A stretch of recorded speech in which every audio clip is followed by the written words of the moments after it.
City of joy, হ্যাঁ কলকাতা। অনেক কিছু সাক্ষী, অনেক আবেগ, অনুভূতি, ঐতিহ্যের সাক্ষী, সব কিছু মিলেমিশে মানুষের একটা বিরাট প্রান্তের। এখানে যেগুলো ছিল পুরনো ট্রাম, হলুদ রঙের ট্যাক্সি, কিন্তু সেই ট্রাম আজকে হারিয়ে গেছে হলুদ ট্যাক্সিও। বলা যেতে পারে হলুদ ট্যাক্সি আজকে সম্পূর্ণভাবে অবলুপ্তির পথে, কমায় চলে যাচ্ছে। কিন্তু কেন সেটা হচ্ছে, কীভাবেই বা তাকে বাঁচিয়ে রাখা যায়?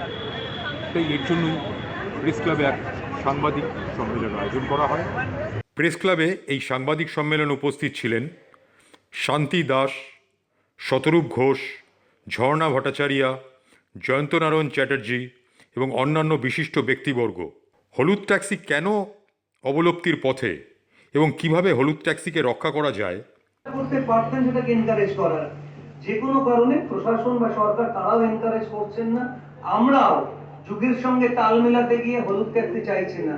আজকে আপনারা যদি বলেন যে আলোচনা আমি প্রায়ই শুনি যে বাজি এই মুহূর্তে এত দূষণ দেয়, তা সত্ত্বেও বাজি বন্ধ করা যাবে না, বিশেষ করে শব্দবাজি নিষিদ্ধ করা যাবে না, কারণ অনেকে নাকি বাজি বানায়। হলুদ ট্যাক্সি এখন হারিয়ে না গেলে ভালো হয়, থাকলে তো আমাদের সবারই ভালো লাগবে, কারণ ছোটোবেলার একটা বন্ধুকে কী হারাতে চায়। কিন্তু ঘটনাটা হচ্ছে, দেখুন হিন্দ মোটর এখন আর নতুন করে হলুদ ট্যাক্সি বানায় না। 15 বছর হয়ে গেলে কোনো কমার্শিয়াল গাড়ি চলবে না এবং চলা উচিত না, কারণ যে হারে পলিউশন বাড়ছে তাতে এটা তো অবশ্যই হওয়া উচিত যে 15 বছর হয়ে গেলে কমার্শিয়াল গাড়ি আর চলবে না। অতএব একটা জায়গা থেকে যদি সাপ্লাই বন্ধ হয়ে যায়, সুতরাং অটোমেটিক্যালি একটা সময় সেটা আস্তে আস্তে আস্তে সংখ্যা কমতে কমতে কমতে কমতে হারিয়ে যাবে। তার বাইরে এখন অ্যাপ ক্যাব থেকে শুরু করে সব কিছু চলে আসা, এবং হলুদ ট্যাক্সি বলতে আমরা তো হলুদ রঙের ডিজায়ার বা হলুদ রঙের ওয়াগনার বুঝি না, আমরা বুঝি হলুদ রঙের মানে অ্যাম্বাসাডারের গাড়ি। তার যা মাইলেজ, তার যা দাম যা হতে পারে, তাতে আলাদা করে আর মানে আমাদের এটা ভাবতে খারাপ লাগলেও আমাদের এটা অ্যাকসেপ্ট করে নেওয়া ছাড়া খুব একটা কিছু করার আছে বলে মনে হয় না। আজকের আলোচনায় দেখলাম সবাই হলুদ ট্যাক্সির ওপর বিতস্রত। আসলে বিতস্রত হচ্ছে হলুদ ট্যাক্সি ড্রাইভার। কেন আজকে এই অবস্থা হলো সেটা কিন্তু আমরা কোনো প্রশ্ন তুলি না। আমরা বাড়ির মানুষ অসুস্থ, আমাদের কি উচিত ছিল না যে তাদের একটা ক্লাস করানো? তাহলে হয়তো হলুদ ট্যাক্সিটা বেঁচে যেত।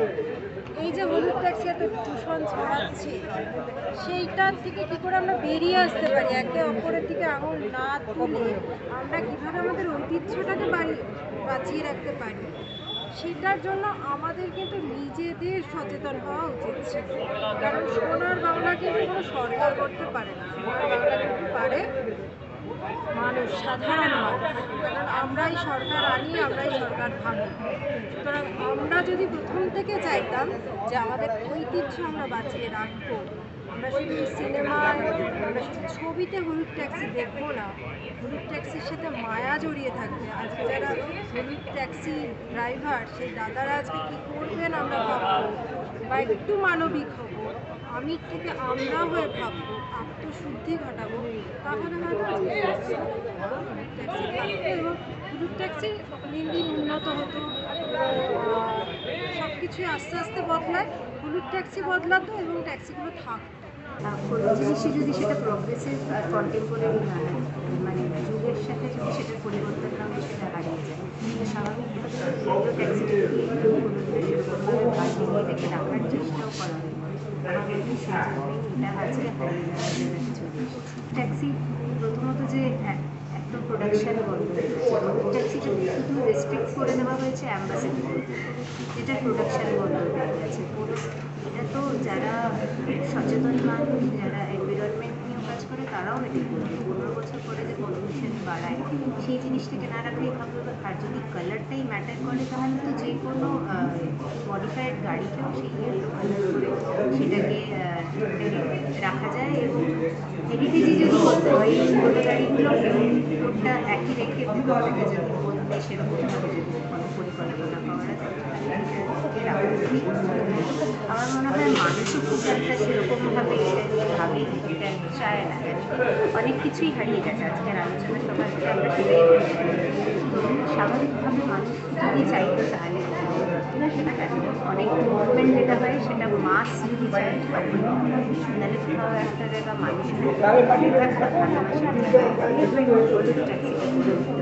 ক্যামেরায় গোবিন্দ দোলের সঙ্গে পার্থপ্রতিম সাহার রিপোর্ট, বিগ নিউজ।